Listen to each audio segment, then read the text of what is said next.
Assalamualaikum warahmatullahi wabarakatuh.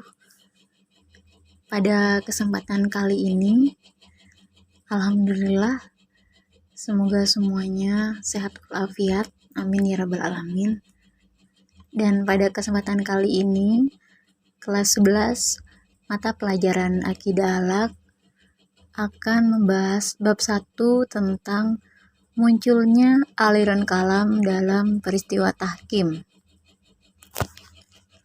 Atau di situ tentang sebab dan akibat tahkim. Karena berbicara tentang munculnya, maka di sini kita akan membahas tentang sejarahnya. Sejarah ilmu kalam itu dibagi pada 5 masa. Yang pertama, pada masa Nabi Muhammad SAW. Yang kedua, masa Khulafaur Rasyidin. Yang ketiga, masa Bani Umayyah. Yang keempat, masa Bani Abbasiyah. Dan yang kelima adalah masa setelah Bani Abbasiyah. Akidah Islam pada masa Nabi Muhammad SAW.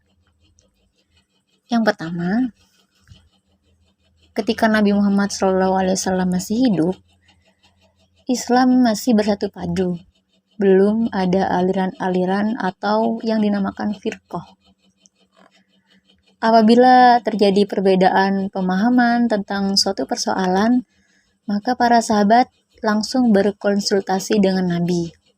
Misalnya, segala permasalahan yang rumit, misalnya baik itu tentang syariat, tentang akidah, fikih, ataupun lain-lain, itu akan langsung terarahkan dengan baik kepada Nabi. Jadi di situ langsung terselesaikan dengan baik. Jadi masih pada fase aman terkendali pada masa Rasulullah SAW. Itu tentang akidah Islam pada masa Nabi Muhammad. Yang kedua, akidah pada masa Khulafaur Rasyidin. Pada masa pemerintahan Abu Bakar dan Umar bin Khattab, persatuan umat Islam masih bisa dipertahankan. Perpecahan mulai muncul pada akhir masa pemerintahan Utsman bin Affan dan mencapai puncaknya dengan terbunuhnya khalifah tersebut, maksudnya yaitu Utsman bin Affan, yang dikenal dengan istilah Al-Fitnah Al-Kubra. Pada masa pemerintahan Ali bin Abi Thalib, pertikaian itu semakin membesar dengan terjadinya Perang Jamal dan Perang Siffin. Perang Jamal dapat diselesaikan dengan baik. Namun, upaya damai yang ditempuh untuk mengakhiri Perang Siffin melalui upaya perundingan atau tahkim justru membuat umat Islam terpecah menjadi beberapa golongan. Ada 3 golongan. Yang pertama yaitu golongan yang setia kepada Ali, yaitu kelompok atau aliran Syiah yang menjadi cikal bakal kelompok Syiah.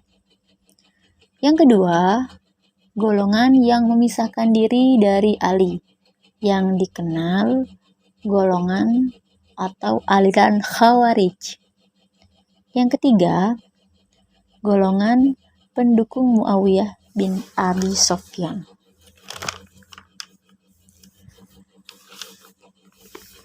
Akidah pada masa Bani Umayyah.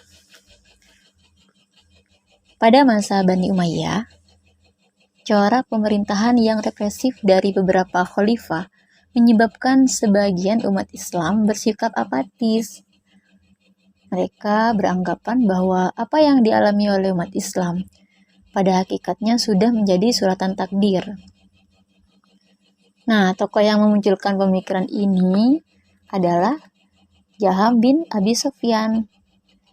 Inilah yang dikenal dengan paham Jabariyah. pada akhirnya ada reaksi dari sebagian umat Islam yang menginginkan adanya perubahan. Mereka menandingi paham Jabariyah dengan memunculkan konsep teologi baru. Tokohnya atau motor penggerak dari ini adalah yang pertama, Ma'bad al-Juhani, Ghailan ad-Dimashqi, Ja'ad bin Dirham. Ini adalah paham Qadariyah. Paham Qadariyah pertama pada masa Daulah Umayyah ini juga muncul pemikiran cerdas, yaitu Hasan al-Basri, yang kemudian dijadikan rujukan oleh mayoritas umat Islam dengan pendapatnya bahwa orang mukmin yang melakukan dosa besar dipandangnya sebagai orang fasik, tidak keluar dari golongan mukmin. Nah, yang selanjutnya, akidah Islam pada masa Bani Abbasiyah. Pada masa pemerintahan Al-Ma'mun Al-Mu'tasim, aliran Mu'tazilah dijadikan sebagai paham resmi kekhalifahan Bani Abbasiyah, sehingga para ulama diuji akidahnya. Dalam keadaan yang demikian, muncullah Abu Hasan al-Asy'ari yang merupakan murid utama dari Al-Jubani al-Mu'tazili yang mengeluarkan pemikiran garis tengah dengan menggunakan dalil nakli ataupun akli untuk menopang argumentasi akidahnya. Dan bersamaan itu muncul juga tokoh Abu Mansur al-Maturidi yang mempunyai corak pemikiran yang sama dengan Abu Hasan al-Asy'ari, atau yang lebih dikenal itu dengan aliran Maturidiyah. Selanjutnya kita akan bahas akidah Islam setelah Bani Abbasiyah. Pada masa ini, paham Asy'ariyah dan Maturidiyah mengalami perkembangan yang sangat pesat, sehingga menjadi paham mayoritas umat Islam yang dikenal dengan Ahlussunnah wal Jamaah. Pada abad ke-8 Hijriah, muncullah Syekhul Islam Ibnu Taimiyah, yaitu seorang ulama yang membongkar kesesatan Asy'ariyah dan Maturidiyah. Ini dikenal dengan dakwah salafiyah, dakwah yang mengajak kepada tauhid dan sunnah. Selain Syekhul Islam Ibnu Taimiyah, di sini juga ada ulama lain, yaitu Ibnu Qayyim al-Jauziyah dan Syekh Muhammad bin Abdul Wahhab. Perlu diketahui, Jamaluddin al-Afghani, Rashid Ridho, dan Muhammad Abduh, mereka yang berakidah Rafidah Batiniyah, bukanlah ulama dakwah salafiyah. Dan selanjutnya, peristiwa tahkim. Tahkim itu maksudnya adalah peristiwa perundingan antara pihak Ali bin Abi Thalib dan Muawiyah pada Perang Siffin.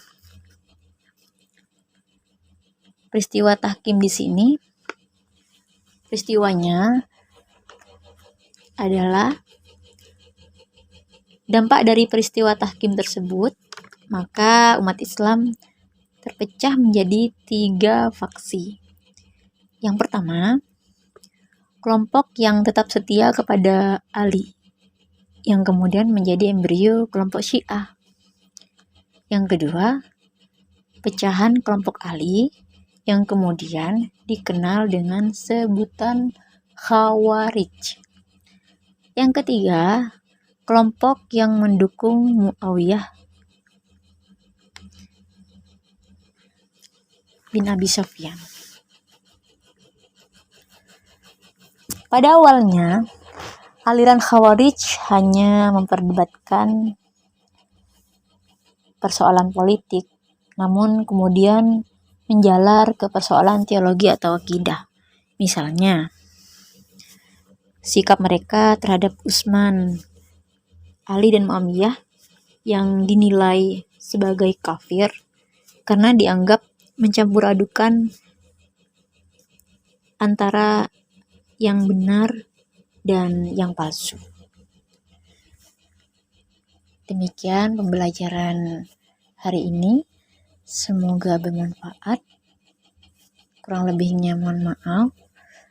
Assalamualaikum warahmatullahi wabarakatuh.